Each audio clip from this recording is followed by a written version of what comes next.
You unearthed this today on your show, and I want to share it here in Australia. The former FBI boss, James Comey, he now has his own little shingle somewhere on the internet. I think it's over on Substack.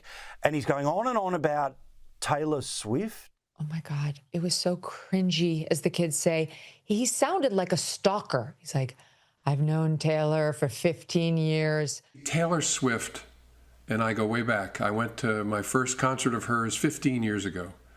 I've been to a second, and I have helped financially support the attendance of a lot of family members at others. I'm in a family's Swiftie group chat. I know all her music, and I listen to it in my headphones when I cut the grass. You went to a concert, but you don't know Taylor, Jim. You don't know her. She doesn't know you. You went to a concert with your daughter, apparently 15 years ago. It doesn't make you friends with Taylor Swift. And what grown man, like in his 60s, talks like that about Taylor Swift? It was just creepy. It had like all the cringe of like a weird molester type. Not saying he's a molester, just saying it had the cringe of a molester type.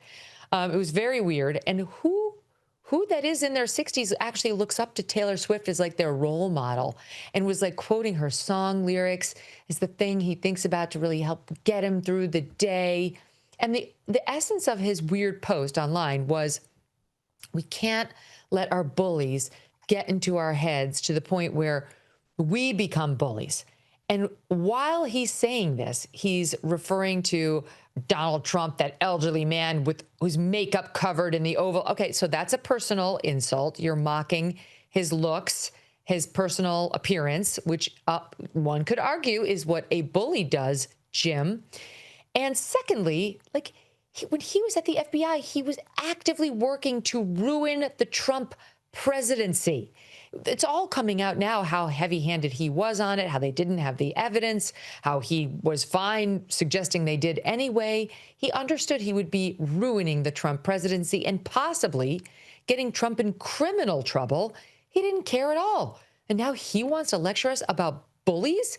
Not to mention his little stroll on the beach a month ago where, just apropos of nothing, he stumbled upon these shells that read 8647. And, for some reason, he was just moved to post that online.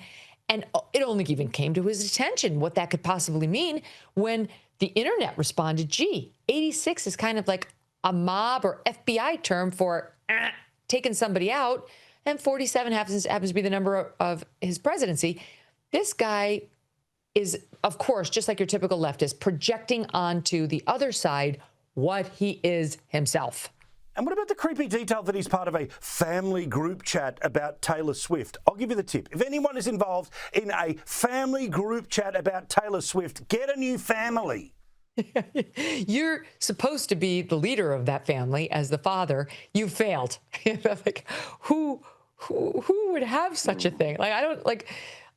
We're getting so many windows into who this man is, and it's all negative. Here over in the States, we used to have such a vaunted image of him. He was like Joe Friday. He really seemed like the guy who was going to like toe the line and make sure that the T's were crossed and the I's were dotted before anybody was ever sent to jail. And what we've seen ever after is that he might be the most vain person to ever serve in law enforcement, certainly, and at the FBI. He's constantly focused on his image, his angles, the Klieg lights. He's wearing a suit in his first attempt at social media that's all about Taylor Swift. Like, no one in his little family group chat told him you might want to like put on a polo shirt or like, God forbid, like a t-shirt, something to make you look less aged and irrelevant. His day has come and gone. And I think the best thing that could happen to Jim Comey right now is for him not to get indicted. That's what he should be praying for. Many people feel it was an attempt to soften the public image in advance of a possible indictment. That's what he needs to pray for in the family chats, not Taylor Swift's next big album drop. Oh, and I'm sure the blue-haired ladies are very much looking forward to the new MS Now or Ms. Now. But if your blood flows, if you bleed red, if you like to smile, then you can keep watching Megyn Kelly. Her show is up on YouTube, SiriusXM, but you can see her here each and every week on Paul Murray Live. See you, mate. Thanks for having me, Paul. The pleasure's always mine.